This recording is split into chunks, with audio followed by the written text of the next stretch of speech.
Good morning, good afternoon, good evening, loved people. Welcome back to another session of Minnie's Mental Health. How are you? How are you doing today? Where are you in this whole wide world, in this globe? Where are you? Thank you ever so much, as usual, for joining me on another session of Minnie's Mental Health. I'd like to appreciate you. I'm very happy that you're here with me for this time. Time is very precious these days. It always has been, although for me personally, I see it as so precious, like gold dust, these days, because time is going by so fast. Pardon me. So on my last topic, I spoke about resilience and patience. Patience was my main topic, linked it to resilience and endurance. So on this episode, I'd like to speak to you guys about something I didn't think, especially in 2025, would still be an issue. But sadly, because mentalities are hard to reset, it is still an issue. So I'm from South Africa, if you don't know everyone, and recently issues of race have been on the been highlighted on the news. There is currently a place, if I'm not mistaken, it's called Urania, where only white South Africans have purchased properties and they live there, and according to them, they claim it's their land and no one else can live there. So that's quite absurd, really, because if you look at the history of South Africa is for Black Africans, as in they are the natives there. But then the Dutch and British, mainly the Dutch, came and colonized the country. But anyway, so my topic, as you would have guessed, is about racism. Moby, come here, please. Mommy duties, as usual.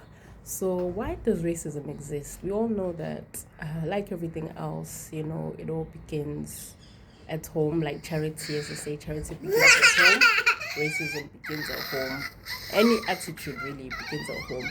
So racism exists because there's still a generation of people who think that they're more supreme than the others. My Bible that I read tells me that we're all made in the image of God, which means that we're all equal in His eyes, and just because of the color of our skin or the features that we have, which are very unique, everyone has unique features.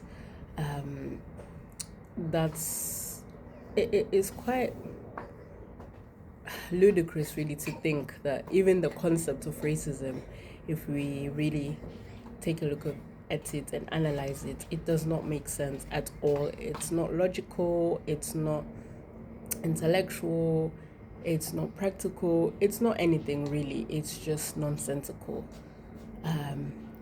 but sadly it still exists.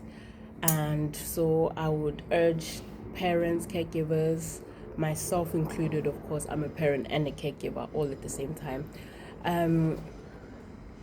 Let's start teaching our children about our uniqueness from a young age. Let us start encouraging them, making sure that they are confident in their own skin, and also the RESPECT word is very important from a young age. Let's start making sure that our children respect everyone that they meet, especially everyone that is different from them. Let us expose our children to people from different nations, people from different cultures. Let us model the respect and honor that we give to people from other countries, other cultures, other beliefs. Personally, I know and I've been raised to respect everyone, of which I'm very grateful for. And how I would do it as a parent is always sort of have a conversation with the older children. You can have a conversation with them maybe if they see people from a different community that maybe they're not used to, can have a conversation with them about how they can like respect those people, maybe like greet them. If they're younger, it's all about modeling. It's all about modeling as a child grows up as well, even up to adulthood, as in an adult child if you still live with them. But especially if they're younger, toddlers, they don't get, actually children, babies and toddlers, they don't get the concept of racism because they're innocent and pure. And yeah, it's only when they are taught the concept of racism, I've seen that one. Yeah, guys, let us be the generation to kind of demolish this crazy mindset of racism, because it's foolish. It's not needed, especially because in the world there's so many problems already. And for me, I think coming to the UK was, as I explained in my other videos of how I learned to make friends, international friends. I learned a lot here in the UK about racism, kind of like avoiding racism. Once I finally accepted and learned that, hang on, we're all the same, like, I then saw value not just only myself, but in the next person. I've experienced a lot of racism. In the UK, unfortunately, it does exist. The main sort of racism here is institutional racism, but also personally you can be targeted, you can face racism. I faced racism whilst I was still living in Manchester. Especially in Manchester, I faced a lot of racism, of which I wasn't shocked, but I was really surprised with the experiences that I had. So yeah, guys, parents, caregivers, you that are listening, that like my content, how about you? Like, have you ever experienced any sort of episode of racism, whether it was direct or indirect? How did it make you feel? How do you think you could have challenged the person, the organization, to sort of change their ways, even though their ways might be embedded or they might have been indoctrinated from childhood? But how do you think we can sort of work towards ending racism? I even wrote a poem about racism, actually.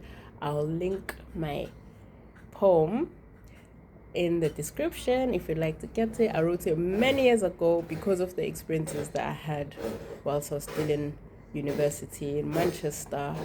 I was working student jobs basically in Manchester. So I came back home one day and I was so angry, and I channeled my anger into poetry. So I'll link the poem down below. You can get it on Amazon if you'd like.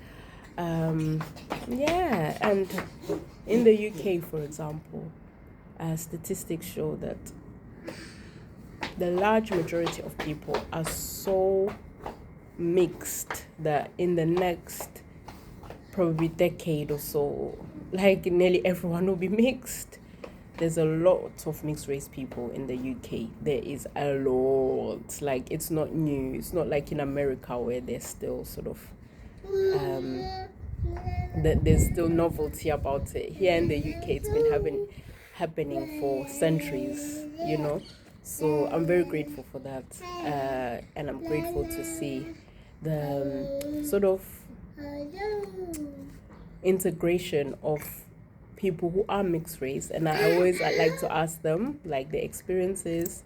Do they feel more white or black or whatever culture, ethnicity or heritage that they come from? I always like to ask them.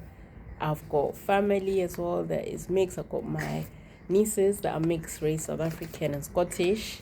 So yeah, guys, let's end racism. We can do it. I know it sounds all, patriotic, but it is possible because it's a mindset, and it all starts when they are the little ones.